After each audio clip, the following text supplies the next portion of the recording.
I cannot think of a more respected woman in our country today than Carla Hills, and I so appreciate her introduction and all she did for trade in our country, and also what she's doing for CSIS. I also want to say that I think CSIS has done an incredible job of being a foreign policy think tank and now branching out into energy as also an international issue.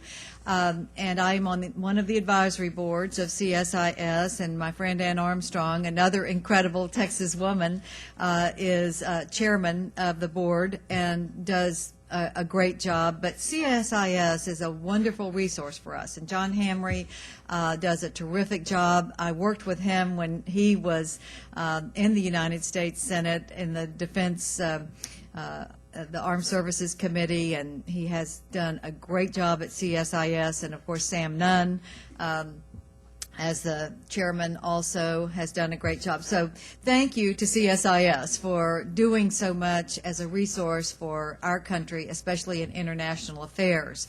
I just look around the room. I think there is no better columnist in the foreign affairs, especially Middle East issue, than Tom Friedman. We try to get Tom over about every month or two to just give us more insights, because I think he understands the Middle Eastern situation better than just about anyone that I have seen. And I so appreciate that he is here, the ambassador from Ireland. We welcome you, some of my former colleagues and friends. It's just great to be here. But let me introduce Michael Dell. And now, he's a hard person to introduce because he is such a leader in business in our country. I am very encouraged and really inspired by his story, because it shows what persistence and hard work and not taking no for an answer can do. And if ever there was an entrepreneur that personified the spirit of entrepreneurship, it is Michael Dell. The small company that he started began in his dorm room at our joint alma mater, the University of Texas at Austin. Now, we in Texas say he is our most famous college dropout. We know that Dell has revolutionized the computer industry by making computing accessible to customers all over the world. He has created a Fortune 50 company that has 90,000 employees and $58 billion in annual revenue. Just think what he might have accomplished if he'd graduated from college. What he has done, though, with his creativity and the company that he formed is even more inspiring. He has turned to a leadership role in philanthropy. In 1999, he and his wife Susan established the Michael and Susan Dell Foundation to address issues facing children who live in urban poverty.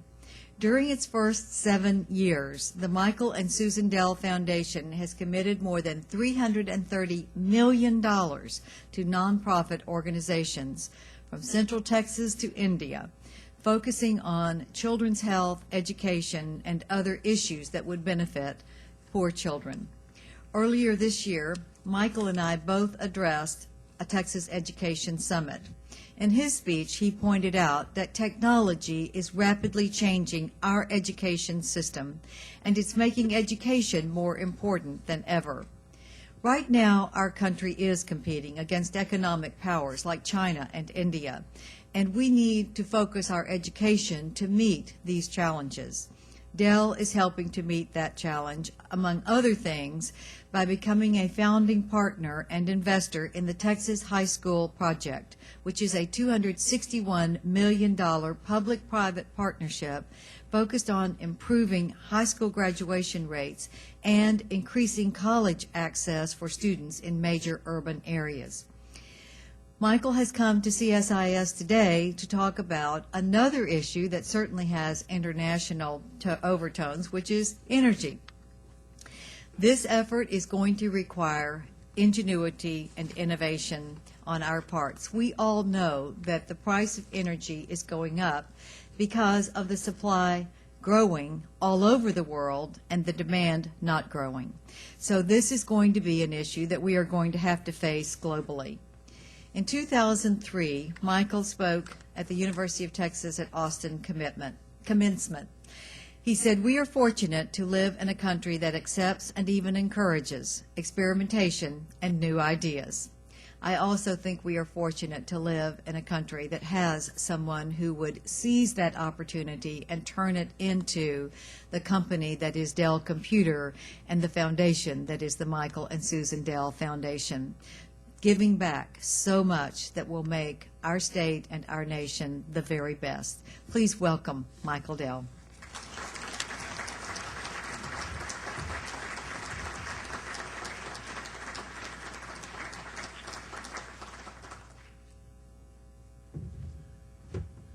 Thank you very much, Senator, and thank you all for joining us today. It's great to be here in Washington. I've had a nice day and a half meeting lots of folks here at the Capitol. I want to thank the associations from around the world for hosting this event, particularly the Center for Strategic International Studies.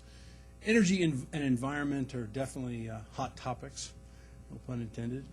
In fact, there's never been a time in history or business where it's been more important for organizations of all sizes to partner together to positively impact the earth that we all share. And I just left a meeting this morning of the Technology CEO Council, which is a group of 8 CEOs in the tech sector. Each company is pursuing the energy issue in its own way, and they're all focused on how they can be more energy efficient, how they can minimize the impact on the environment. And of course, the White House is right now hosting the Climate Change Conference to discuss this very issue. As a global technology leader, we meet with our customers and policymakers from around the world on a regular basis. And through these conversations, 2 things are clear. First, it's not enough for Dell to be an environmental leader. We also need to partner with our customers through the technology that we deliver to dramatically improve our own customers' environmental performance. And second, these efforts are shaped by what we call the regeneration. The term regeneration refers to people of all ages who share a common interest in renewable resources, recycling, and other ways of sustaining the Earth's natural environment. Unlike previous generations, like the Me generation or Generation X, Generation Y, the regeneration is comprised of globally connected individuals who use technology to harness their ideas and collective beliefs regardless of their age or geographic location. And our customers have rallied around our leadership in the regeneration. But in talking to them, they also consistently tell us that technology is just too complicated. It's worth spending a minute on technology complexity because it's directly related to how we improve business productivity and also how we improve the environment. So here's a couple of facts just to kind of illustrate the point. Most CIOs, when you go and talk to them, they tell you that this is kind of their biggest issue. They also tell you that they spend about 70% of their IT resources just on maintaining the technology they have, not on developing new things or new innovations. That's really not very efficient. They also want to grow their organizations in an environmentally responsible way. But with the growth that they're experiencing comes enormous growth in data, which means more servers, more data centers, more PCs. Those data centers are drawing an enormous amount of power. They account for about 1.5% of the nation's power use last year. That's a whopping 60 billion kilowatt hours. And digital data is growing at an exponential rate. We've estimated that there are about 161 exabytes of unique information that was created just last year. That's about 5,000 times, that's more than we've created in the last 5,000 years. So people are storing information in just an enormous rate. Mobility is also another major trend that's accelerating the number of devices that are connected to this network. The Wall Street Journal recently reported that more devices will connect to the global network in the next 5 years than have been connected in the last 15 years. So this leads to an incredible amount of complexity. We don't just suffer from IT complexity, there's also an element of organizational complexity at play here.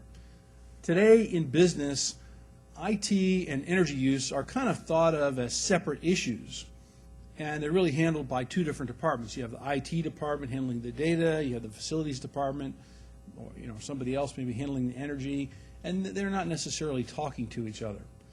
This is particularly worrying when you consider that between 40 and 70% of the costs of a corporate data center go into power and cooling. So the people that are responsible for sort of putting in these data centers aren't really responsible for the energy that they're using, at least today in many companies.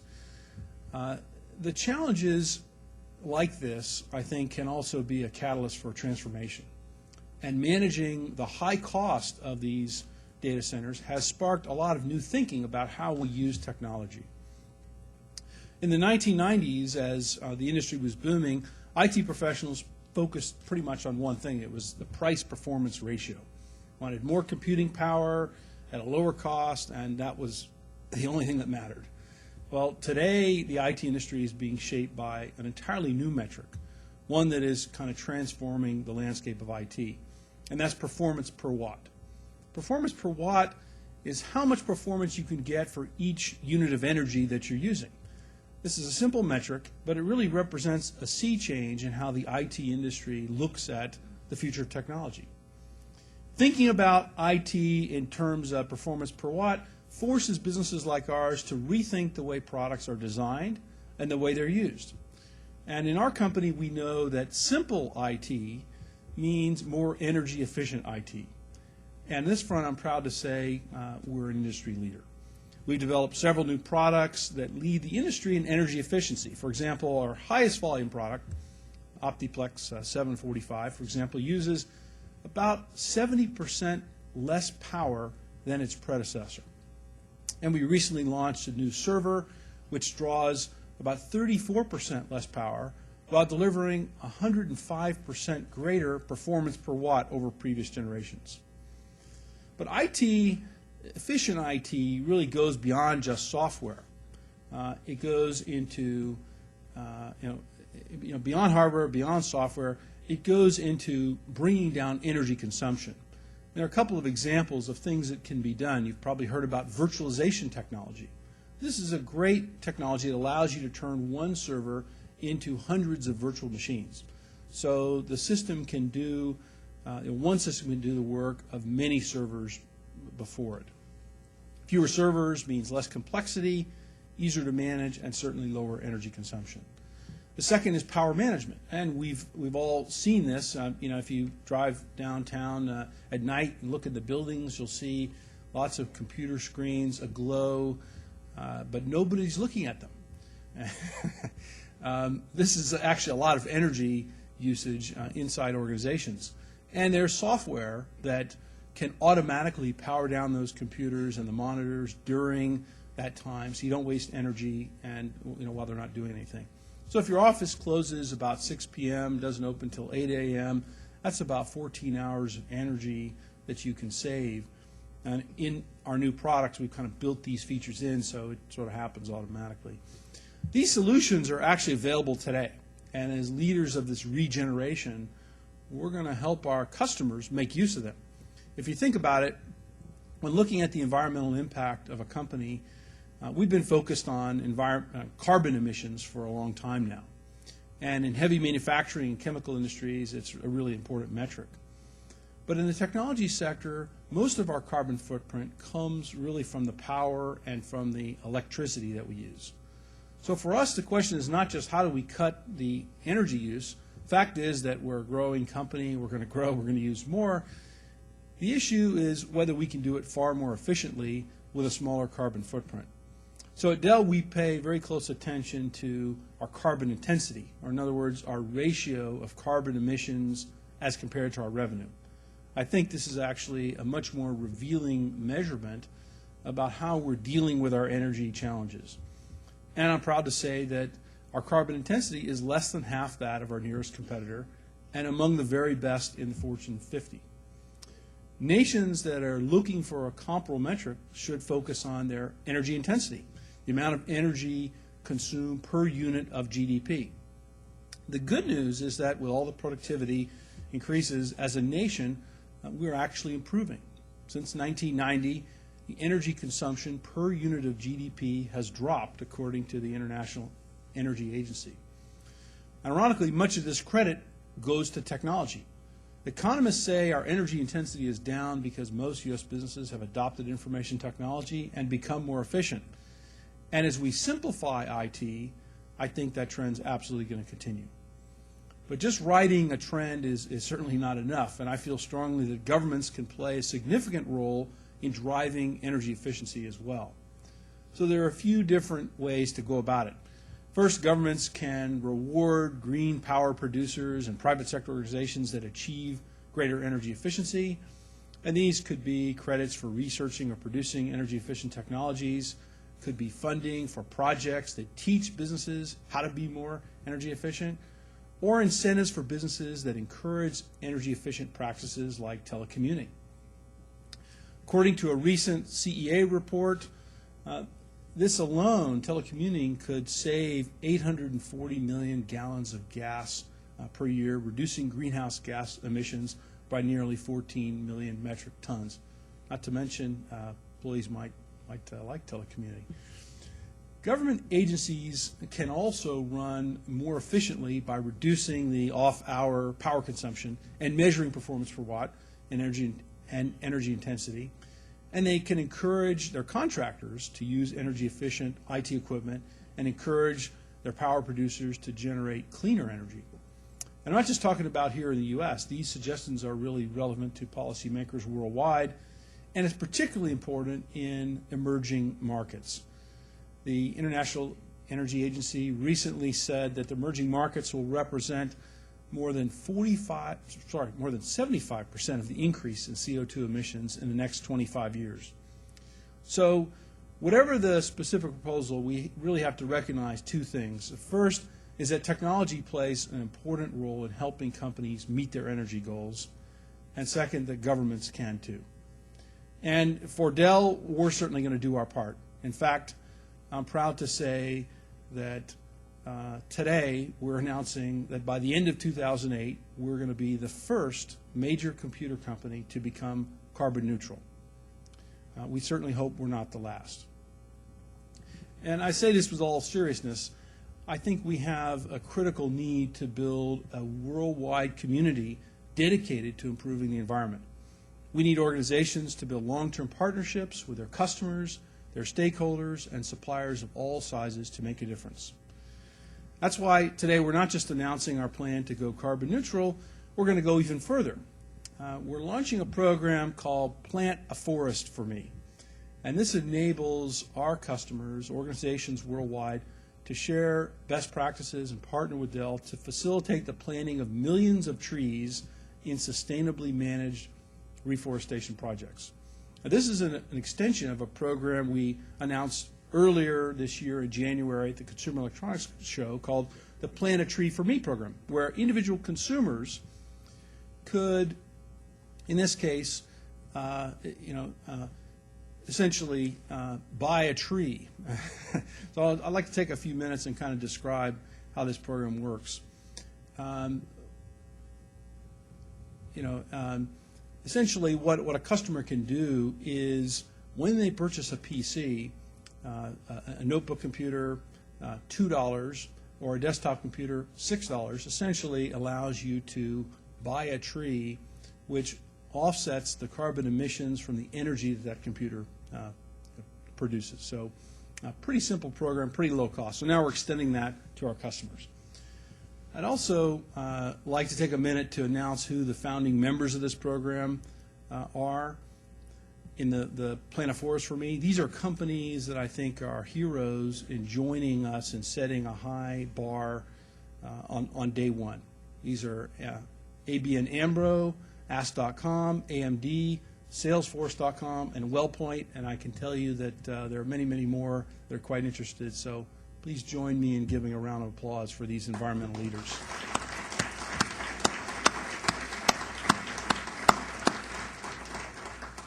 So now let me go back to Dell and what we're going to do to eliminate carbon on our own. And certainly, like many other companies, we're going to reduce energy consumption. We're also going to use offsets for the carbon that we can't eliminate. But you'll see us do this in a unique way. I think, first of all, we're going to conserve as much energy as possible, running our plants and our buildings and our workforce smarter. Second, we're going to invest in more energy efficient equipment and technology as a company. And third, we're going to buy as much green power as we can. We already get about 10% of our power in Austin from green power sources, and if we can buy more, we certainly will. And fourth, we've asked all of our primary suppliers to report their greenhouse gas emissions data to Dell. For those who don't, or if their emissions are deemed excessive, they can be penalized in the quarterly business reviews that we conduct with all of our suppliers. And fifth, we're going to partner with consumers to help the environment, to help every individual make a difference.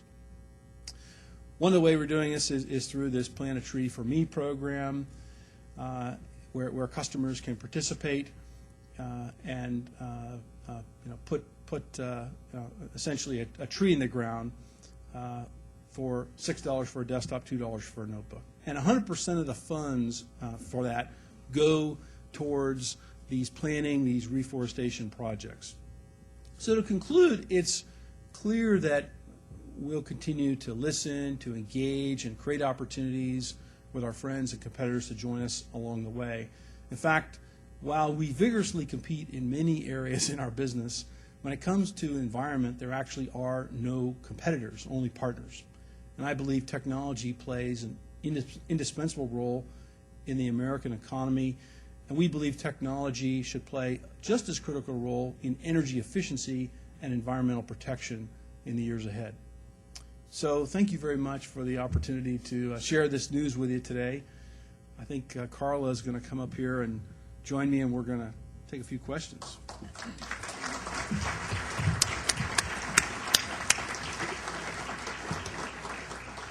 Well, I think you all agree that Michael Dell has stretched our mental horizons about what's in the art of the possible. He's on a short time frame, but is able to take a couple of questions. Are there any questions? Yes, right there in the middle of the room. Would you state your name and affiliation? I wrote my question so I can remember everything. My name is Henry Hernandez. I'm a vice president for. My name is Henry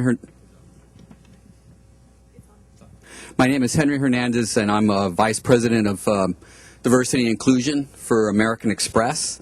And in one of my previous lives, I was actually in the environmental industry, and I could see where leveraging the environment also be a business driver for a company, similar to what diversity and inclusion is today in creating a business imperative. But what I'm curious about is how are you integrating your sustainability efforts with the things that you're doing from a philanthropic perspective in order to drive those same business efforts, as well as trying to create a competitive advantage in the marketplace? Well, I think from a philanthropic standpoint, our company has been very focused on really how do we get computers in front of more kids who don't have them. And certainly there are lots of issues for our company to focus on, but that's one that that's kind of resonated inside our company. We also have lots of programs. I mean, this is Community Involvement Month at Dell, so we'll have about 40,000 people who will volunteer their time, actually volunteer the company's time, to participate in any number of activities, whether they're environmental or any type of community activities. I also think that when you consider the things that we're starting to do now with our suppliers, we say, okay, let's look at our supplier community and how do we help them reduce their greenhouse gas emissions? How do we fundamentally lower energy consumption in our highest volume products by 70 or 80%? The macro effects of that in terms of this are actually tremendous. because you actually can shape the entire industry, in terms of the incoming ingredients. We'll sell 40 million computers in a year, so essentially every component supplier has to figure out how to reduce its energy. And I talked about this 70 or 80%. It amounts to about $70 or $80 of reduction per year for an end customer. And that sets up a competitive dynamic and causes the rest of the industry to kind of want to respond to that. So I think if you multiply all that out, it gets to be a pretty big impact. Maybe one more question? Yes, Arno.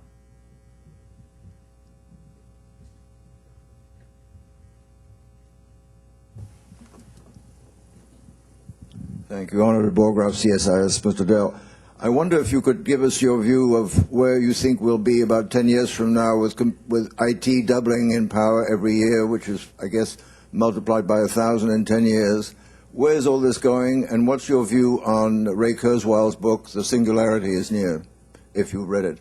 The merging of the supercomputer with the human brain 20 to 30 years out. Well, I've heard Ray speak many times, and it's quite fascinating. I think we are really still at the beginning of what the fundamental technologies can do. And if you think about computers today, you have this incredibly powerful microprocessor, and then we have our brains. Okay, and the interface between the microprocessor and the brain is still quite primitive. It's a keyboard, and a screen. Well, visualization is actually quite powerful as a way of transferring information, but the keyboard is maybe not so fast, and certainly we can imagine things far faster than we can make them happen on the screen. If you imagine an architect or a scientist trying to design something, it might take them an enormous amount of time or energy to put their idea, into the computer, if you will, and then leverage all the strengths of the computer. So I think there's still enormous potential in the area of human interface and visualization, and certainly there's not going to be any slowdown in the amount of computing power, and it's going to continue this idea of taking power that was available to only a few and bringing it to really anyone. So if you look in the bioscience field, you see really small companies now essentially able to purchase supercomputers to create new compounds and simulate them, which was just simply not possible 4 or 5 years ago. Please join me in saying thank you for taking your time to be with us. It's terrific. A really terrific presentation that added so much to our day-to-day.